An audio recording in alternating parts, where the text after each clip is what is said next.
اور دنیا بھر کی جو معیشت ہے وہ سفر کر رہی ہے، اور خاص طور پر جو کنٹریز ہیویلی ریلائی کرتی ہیں امپورٹڈ پیٹرول پر، آئل پر، ان کے لیے بڑی مشکلات ہیں۔ اور برینٹ کروڈ آپ کو یاد ہے کہ جب 119 پہ آیا تھا تب ہمارے مطلب ایک طرح سے چیخیں نکل گئی تھی، یہاں پہ اتنی مہنگا انفلیشن کی ویو آ گئی تھی عید کے اراؤنڈ، اور ابھی 125 کے اوپر۔ اللہ خیر کرے، کل آج کا دن بڑا امپورٹنٹ ہے، آج کی رات جاگتے رہیے گا سب اور نظریں رکھیے گا پیٹرول کی قیمتوں پہ۔ اچھا جناب، موونگ فارورڈ ذرا آپ کو یہ بتا دیں کہ پاکستان کی دل فریب اور منفرد ثقافت رکھنے والی وادی کیلاش کی ہم بات کرنے جا رہے ہیں۔ اب سندھ کے 3 مقامات کوٹ ڈیجی، نوکوٹ اور عمر کوٹ قلعہ کو یونیسکو کے عالمی ثقافتی ورثے کی فہرست میں شامل کر دیا گیا ہے، اور یہ نئے مقامات شامل کیے جانے کے بعد فہرست میں موجود تاریخی ورثوں کی تعداد 29 ہو گئی ہے۔ کیا بات ہے! اچھا، وادی کیلاش کا آپ نے ذکر کیا تو یہاں کا جو ثقافتی منظرنامہ ہے وہ غیر معمولی طور پر محفوظ اور قدیم معاشرے کی عکاسی کرتا ہے۔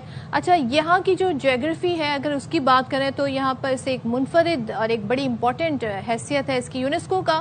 وادی کیلاش کو عالمی ورثہ قرار دینا پاکستان میں مذہبی اور ثقافتی ہم آہنگی اور تحفظ کا ایک عالمی اعتراف ہے، اور ظاہر ہے یہ پاکستان کا جو عالمی سطح پر ایک مثبت تشخص ہے، جو ایک پازیٹیو امیج ہے، اس کو اجاگر کرتا ہے۔ کتنی مختلف ہمارے یہاں زبانیں بولی جاتی ہیں، کتنے مختلف مذاہب کے لوگ یہاں پر بستے ہیں، لیکن الحمدللہ بڑی ہم آہنگی دیکھتے ہیں، بڑی رواداری دیکھتے ہیں، اور ہم یہاں دیکھتے ہیں ایک دوسرے کے لیے بڑا کہتے ہیں نا ایک بڑے کھلے دل کے ساتھ ایکسیپٹنس کا یہاں پر دیکھیں۔ لیکن ایک میں چیز یہاں پر ٹورسٹ کے لیے مینشن کرنا چاہوں گا کہ جب بھی آپ کسی ایسی جگہ کو وزٹ کریں، آپ پلیز ان کے کلچر کو رسپیکٹ کریں، ان کی باؤنڈریز کو رسپیکٹ کریں، ان کی جو مذہبی اقدار ہیں اس کو رسپیکٹ کریں، گندگی نہ پھیلائیں، اور وہاں پر جس طرح جا کے ہم لوگ تصویریں کھینچتے ہیں، لوگوں کے گھروں میں جا کے تصویریں کھینچتے ہیں، بلاگز بنا رہے ہوتے ہیں، یہ کام رسپیکٹ کریں باؤنڈریز کو۔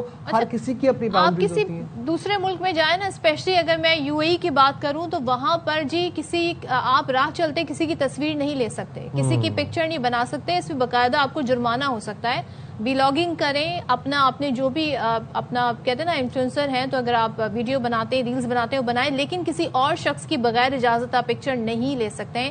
تو یہ چیزیں دیکھیں، ضروری نہیں ہے کہ قانون بنے تو اس پر عمل درآمد ہو، آپ خود سے یہ ایتھکس بھی ڈیمانڈ کرتی ہیں کہ آپ نے یہ بیہیویئر نہیں اپنانا۔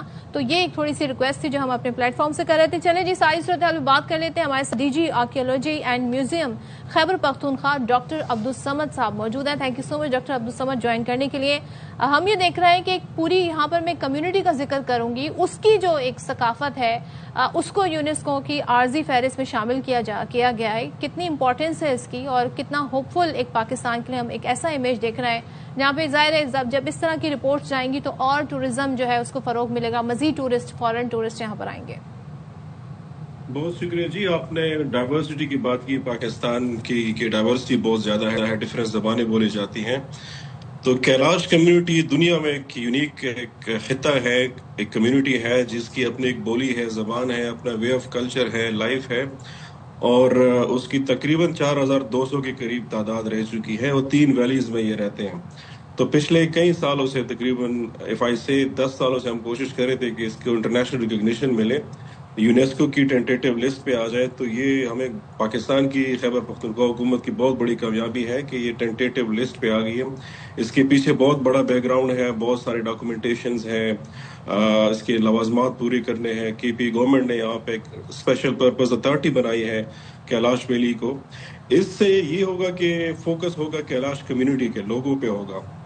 انٹرنیشنل ریکگنیشن جس طرح آپ نے بات کی، جس طرح آپ نے ایتھکس کی بات کی کہ وہاں پہ ٹورسٹ انفارچونیٹلی ولاگز جو بناتے ہیں وہ غلط طریقے سے پروموٹ کرتے ہیں پاکستان کو اور کیلاش ویلی کو، ان چیزوں کا روک تھام ہوگا، اس پہ پراپر بائی لاز ہوں گے، بفر زونز ہوں گے، اور کمیونٹی پہ فوکس ہوگا۔ اور یہ بہت بڑی پاکستان کے لیے بلکہ اس پورے خطے کی بات ہے کہ واحد ایک ویلی ہے جو ٹینجیبل اور انٹینجیبل دونوں طریقے سے اس کو ورلڈ ہیریٹیج ٹینٹیٹیو لسٹ پہ ایک درجہ دیا گیا ہے جی۔ اچھا، اور ڈاکٹر صاحب ذرا یہ بھی بتائیے گا کہ وادی کیلاش کی کون سی ایسی خصوصیات ہیں جس کی بنا پر وادی کیلاش کو عالمی ورثے یونیسکو کی فہرست میں شامل کیا گیا ہے؟ سب سے بڑی بات تو یہ ہے کہ انڈیجنس کمیونٹی ہے۔ ابھی تک بہت سارے متس تھے کہ یہ جی الیگزینڈر دی گریٹ یا سکندر اعظم کے باقیات میں سے ہیں، یہ بالکل غلط بات ہے۔ اس کو سائنٹیفکلی آرکیولوجیکلی ہم نے آرکیولوجسٹ نے پروف کیا ہے کہ یہ لوکل کمیونٹی ہے اور یہاں پہ الیگزینڈر دی گریٹ سے پہلے یہاں سے آباد ہیں. تو ایک تو سب سے بڑی بات یہ ہے. دوسری انہوں نے اپنی یونیکنیس کو برقرار رکھا ہے ان 3 ویلیز میں, کلچرل ہیریٹیج کو, اپنے زبان کو, اپنے ریچولز کو یہ برقرار رکھا ہے. اور اس میں دنیا میں اس کا نام ہے, پوری دنیا میں جو ٹورسٹ آتے ہیں, لوگ آتے ہیں, انڈیجنس کمیونٹی کو دیکھتے ہیں. اور دوسری سب سے بڑی میرے لیے خاص امپورٹنٹ بات یہ ہے کہ اس میں ریلیجس ڈائیورسٹی, مذہبی ہم آہنگی جس کو ہم کہتے ہیں, وہ بہت زیادہ ہے. آپ کو ایک گھر میں ایک بھائی مسلم ملے گا, دوسرے کمرے میں آپ کا جو کیلاشی ہوگا, دے ول ریسپیکٹ ایچ ادر.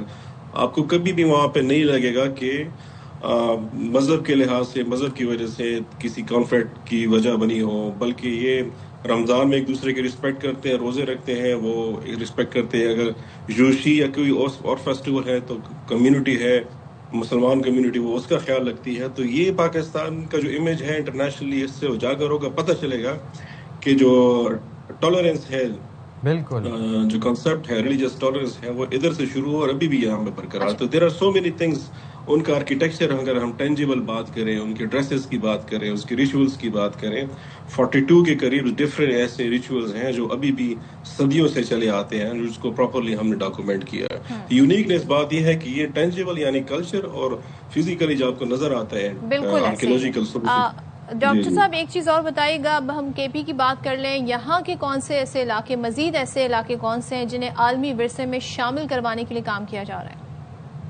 بہت سارے ہیں جی, 20,000 کے قریب آرکیولوجیکل سائٹس ہیں. اور بدقسمتی میں صرف پاکستان میں, صرف پورے پاکستان کی میں بات کر رہا ہوں, صرف 6 ورلڈ ہیریٹیج سائٹ ہیں جو ورلڈ ہیریٹیج لسٹ پہ ہیں. اگر ہم پڑوسی ملکوں میں دیکھیں, باقی میں دیکھیں, تو وہاں پہ تعداد 40 اور 30 سے اوپر ہو چکی ہے. آخری جو ہماری ورلڈ ہیریٹیج لسٹ پہ سائٹ گئی تھی وہ میرے خیال سے کہیں 2001-2002 میں گئی تھی. تو پچھلے 26-27 سال میں کوئی ہماری ورلڈ ہیریٹیج سائٹ پہ, حالانکہ یہ ایک 20,000 سائٹس ہیں یہاں پہ. ہسٹری شروع ہوتی جب انسان غار میں رہتا تھا, ماڈرن ٹائم میں کنٹینیوس ہمارے سائٹس ہیں. تو جو پائپ لائن میں ہے, میں خیبر پختونخوا کی بات کروں گا, تو گورنمنٹ نے جو خیبر پختونخوا نے انیشیٹو لی, تو 4 ایسے سائٹس ہیں. بری کوٹ ایک سائٹ ہے جو ٹیکسلا سے زیادہ پرانا ہے, جو سوات کے علاقے میں ہے, اس کو ہم لے کے آ رہے ہیں. پشاور میں 2-3 ایسی جگہ ہیں, سیٹی ہاؤس ہے, گور گٹری ہے, وہ ٹینٹیٹیو لسٹ پہ آ جائے گی. اس کے علاوہ رانی گڑھ ایک بہت ہی امپورٹنٹ بدھسٹ سائٹ ہے, جو 2000 سال پرانا ایک بدھسٹ سائٹ ہے, تخت بائی کی طرح. وہ ورلڈ ہیریٹیج لسٹ پہ آ جائے گا. کچھ اس کے ٹینٹیٹیو لسٹ پہ آلریڈی ہے, تو اس کے ڈوزیئرس وہ کمپلیٹ ہو گئے ہیں. تو انشاءاللہ اگلے سال ہم اس کو پریزنٹ کریں گے انٹرنیشنل فورم پہ کہ اس کو لسٹ کیا جائے as a world heritage site. انشاءاللہ. بہت شکریہ ڈاکٹر صاحب, تھینک یو ویری مچ. آپ نے انفارمیشن میں اضافہ کیا, اور آپ لوگوں کے لیے بھی بات بڑی امپورٹنٹ ہے. پلیز رسپیکٹ کیا کریں انڈیجنس کمیونٹیز کی, ان کی مذہبی اقدار کی, ان کی کلچر کی, ان کی ویلیوز کی.